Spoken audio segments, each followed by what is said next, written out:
So when I first got started in digital forensics in the early 2000s, there weren't as many resources available as there are now to research new tools and techniques. The field was still relatively new at that time, and there just weren't an awful lot of people who were writing about that kind of stuff back then.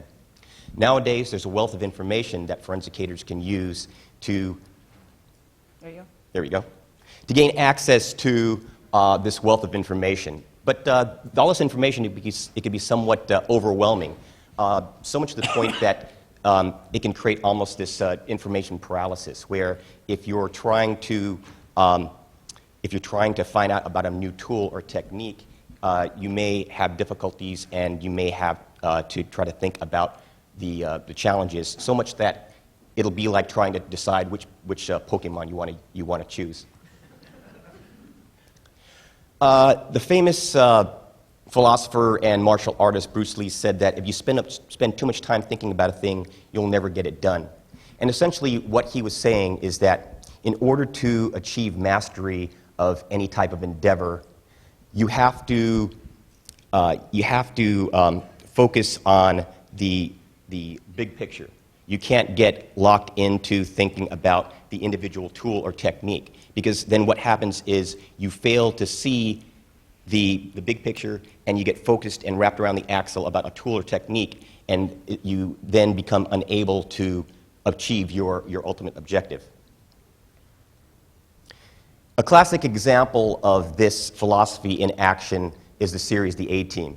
Now, for those of you who are fans of The A-Team, you'll remember that a highlight of every episode was the montage that they showed during the last 15 minutes, where we would see Hannibal, Face, BA, and Murdoch collect all these items and create elaborate weapons and combat vehicles out of seemingly unrelated items. So they can go out and they can grab a wagon wheel and several feet of copper pipe and a box of marbles and create a field-expedient Gatling gun.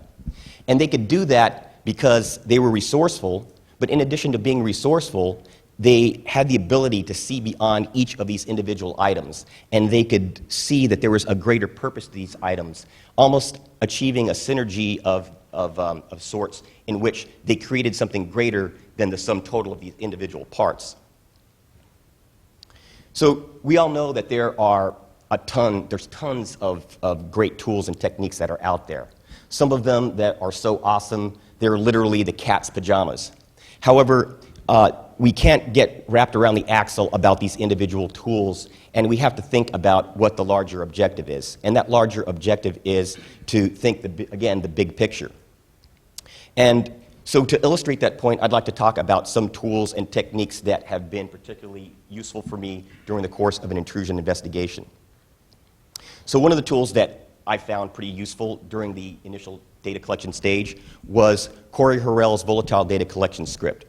And this is an awesome script if you haven't used it before. It automates the volatile data collection process, leverages the use of various open source and freeware tools, and it also provides a menuing system where the incident responder can decide whether or not they want to collect RAM, volatile data, a collection of that. And it also produces the triage data, which in this particular case was useful in identifying some very critical pivot points early on.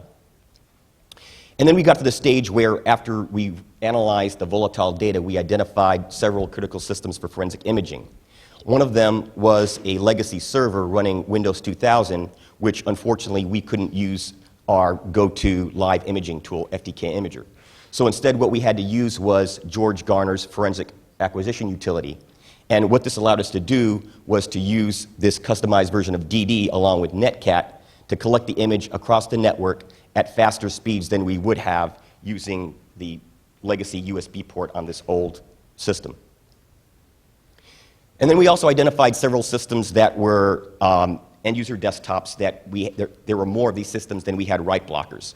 So what we did to increase to minimize the amount of time we spent imaging, we used these live Linux forensics distributions to boot up the end-user desktops, plugged in some hard drives, and collected the images that way, significantly reducing the imaging time and freeing us up to focus more on more important tasks such as performing on-site analysis. For those of you that aren't already familiar with Harlan Carvey's concepts of Micromini timelines, I encourage you to read up on them.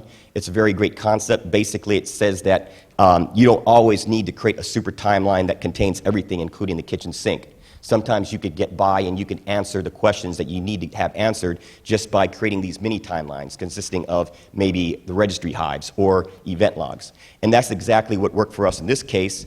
The triage data that we collected using Corey Harrell's scripts, we were able to create these timelines, and then we analyzed the data that, again, created more critical pivot points.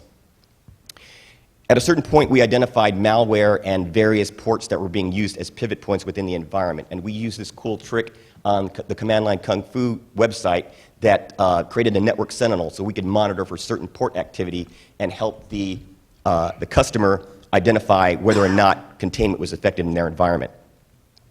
And last but not least, we also used the Google Analytics parser, a Python script developed by my friend and colleague at Verizon, which allowed us to directly identify and tie this back to a watering hole attack that was tied to legitimate websites that had been compromised that were being used to serve up malware. There you have it.